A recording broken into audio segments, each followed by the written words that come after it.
Hello and welcome to our P&O Arvia vlog series. In this episode, there's queue after queue in Tenerife. We experience P&O Arvia's take on a traditional British classic. And be sure to watch until the end to find out why we left the Epicurean embarrassed and disappointed.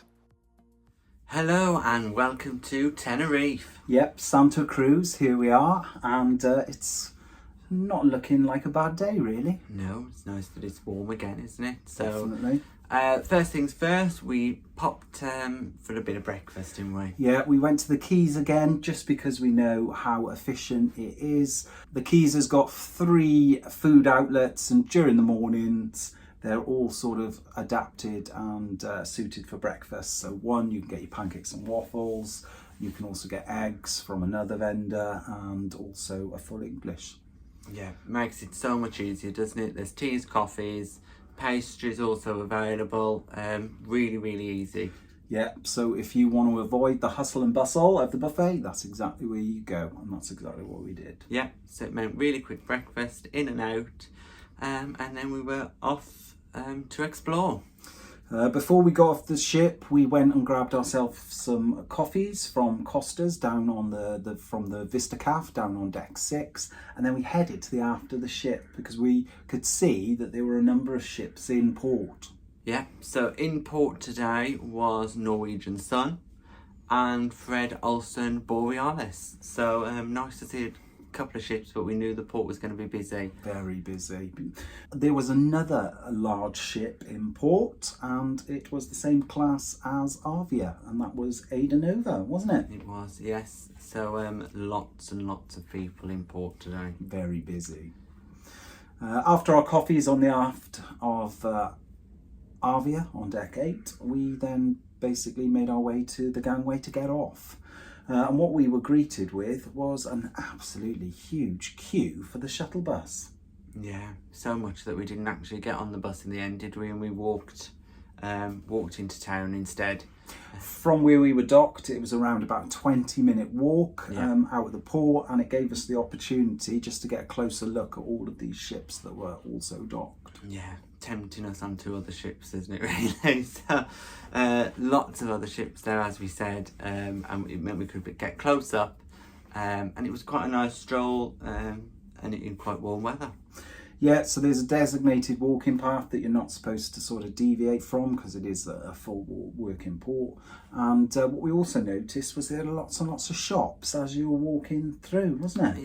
Yeah, quite a few people were out in their shop fronts trying to sell us their different things, weren't they? Yeah. But not too pressurised. It was nice to see. We got to Tenerife, the main port in Santa Cruz, Tenerife, where you can sort of exit the port and then make your way into town in around about 15-20 minutes.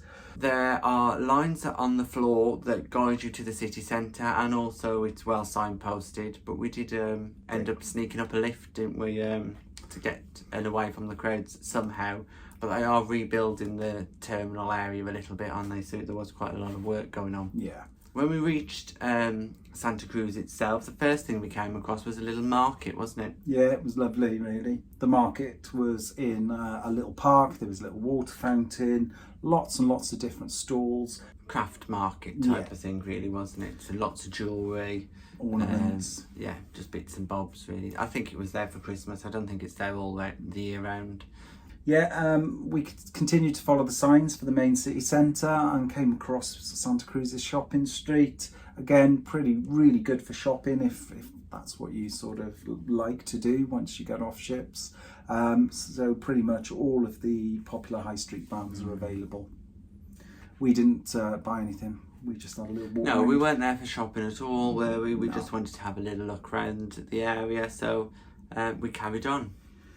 After a brisk stroll, just basically navigating our way up the main high street, which is really quite big and quite steep, we ended up in a little park at the top, all decorated out for Christmas. Which seemed to be quite a hub. There were lots of trams there, buses there, a couple of cafes, lots going on. From there we took a left turn, didn't we, and headed back down a hill as such towards the water. and we came across a fantastic market. And it was amazing, really, wasn't it? It was fantastic. So it was split onto 2 levels. On the top level there were stores for fruit and wine, vegetables, spices, all little knickknacks and things. There was a pet shop, lots of different things, and lots going on, really nice to see. And then you headed down the escalators and there was a little supermarket down there, but also a fish market and lots of little tapas areas, wasn't there? So it was really nice. So if you're interested in trying some food and a drink, we stopped and had a quick drink, didn't we? Really cheap. I think it cost us €3 for the 2 drinks, €3 in total for the 2 drinks. It's a great place, and some of the tapas areas were full. It was busy, So busy. but I think if we would have had a chance, we would have stopped because it looked fantastic. Really interesting experience. And those the fish they had there, and the size of the prawns, and Huge, massive. it's definitely worth going just to have a look. Yeah, and it was very busy with locals as well as tourists, because it is a fascinating place. Yeah. After spending quite a bit of time looking at the market, looking what was on offer, we then headed back through the small streets of Santa Cruz and headed towards the ship. Yeah, so we headed towards the shuttle pickup point because we thought we'd walked in. Yeah. Let's get this shuttle back. Unfortunately, when we got there, it was Another huge queue greeted us. So we waited a little while. 10-15 minutes. Abandoned the idea then of waiting for the bus and decided to walk all the way back to the ship again. So twice today we've tried to get on the shuttle. The shuttle is included in our cruise fare. We haven't made it either time, have we? So we've walked it instead. If you've got mobility issues, probably not a great idea to walk it. No. But we managed it again, about a 20-minute walk back to the ship.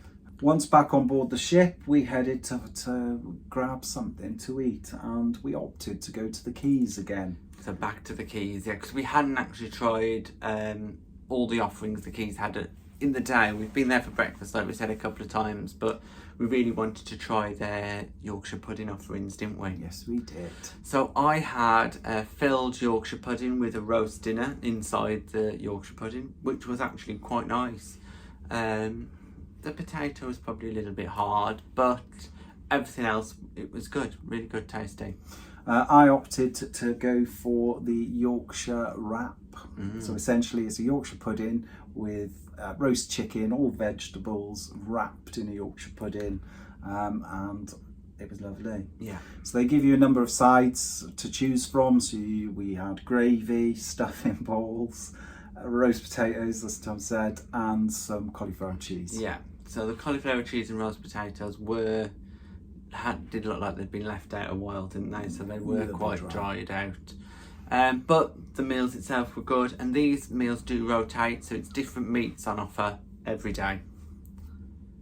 And again, as it's from the Keys, it's included in your cruise fare, which is fantastic. It is. There's also drink stations there. In the day you can just have water or tea and coffee, but there are waiters about if you can get hold of one, because it is a bit of a challenge, isn't it, to order anything other than water or tea and coffee. Well, to collect water and tea and coffee yourself, because to order something, normally it arrives after you've finished eating your meal, so it's a little bit slow in the service point. As we were on deck 8, after we finished our meal in the Keys, we then headed to the Sunset Bar again at the aft of deck 8, ordered ourselves a couple of cocktails and just sat and relaxed while looking at all these wonderful ships in port. Yeah, Norwegian sun was right behind us, so you could see the passengers on there, and it was nice to wave at a few passengers. It was just relaxing, wasn't it? Just to chill out in warm weather, enjoy a cocktail. It's a nice space actually to sit out. There's 2 hot tubs there. There's some nice like circular shaped sunken seats, padded seats there as well, and a bar right in the middle of the aft. So good space to sit and chill out when it's warm weather. After chilling out at the aft, we then sort of looked at the time and thought, oh, we better get ready because we had a reservation in the Epicurean tonight. Yeah, so we headed back to the room, got ourselves changed, and at 7 p.m. we headed out to the Epicurean. Now this is a new experience for us. We thought we'd give it a try. Looked very, very nice on the menu.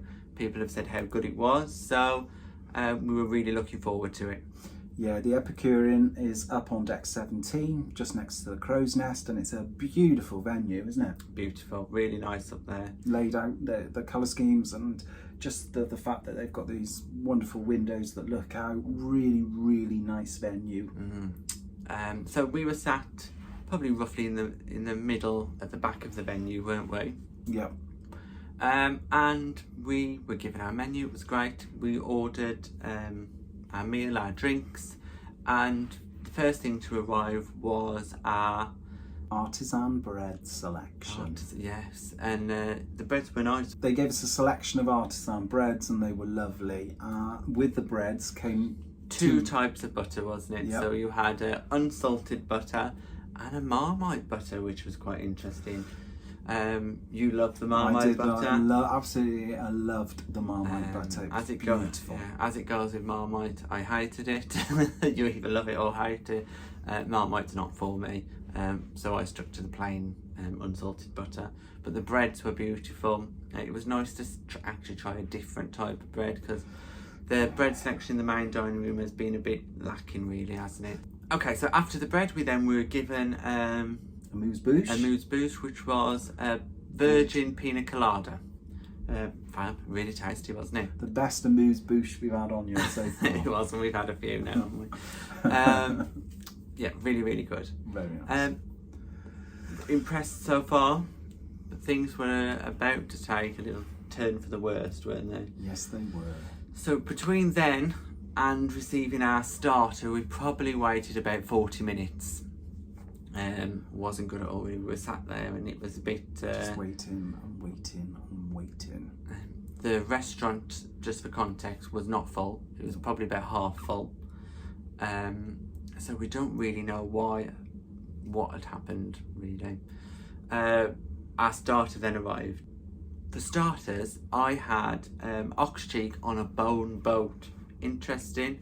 I've never eaten off a bone as presentation before, but it was nice, very tasty, really, really nice food.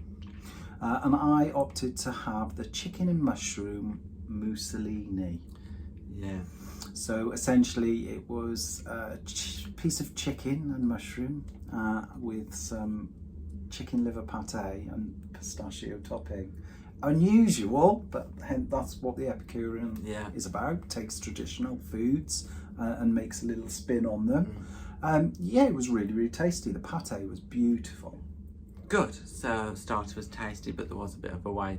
That wasn't the only wait though, because once again we waited probably another 40 minutes for our main to arrive. So it's getting a bit annoying by now that it was really, really slow service. No one had come to speak to us to say why.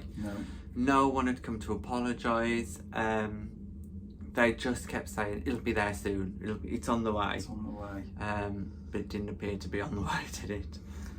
Another couple at this point had come and sat next to us, and they caught us up near enough, and they by now. So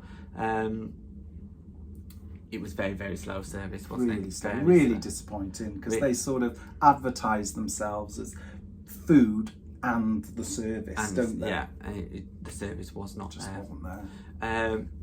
So then main course eventually arrived. Yes. We'd both chosen a variety of beef, I suppose. I had the sirloin, which was once again beautifully tasty, wasn't it? It was just amazing. Really, really good food on here. And for my main, I opted to have the Irish beef fillet, and it was absolutely spectacular. Yeah. Just melted in your mouth. Beautiful, beautiful food. In addition to our mains, we opted to order pretty much 4 sides. Yeah. So we had some chips, we had some cream spinach, potatoes, and some broccoli. Yeah. It's important to say though that the chips came, and if you are a big eater, 3 chips might not cut it for you because that's how many we got. So you had 3 chips as your side, and I had 3 chips with my steak. So in a total between us, we had 6 chips.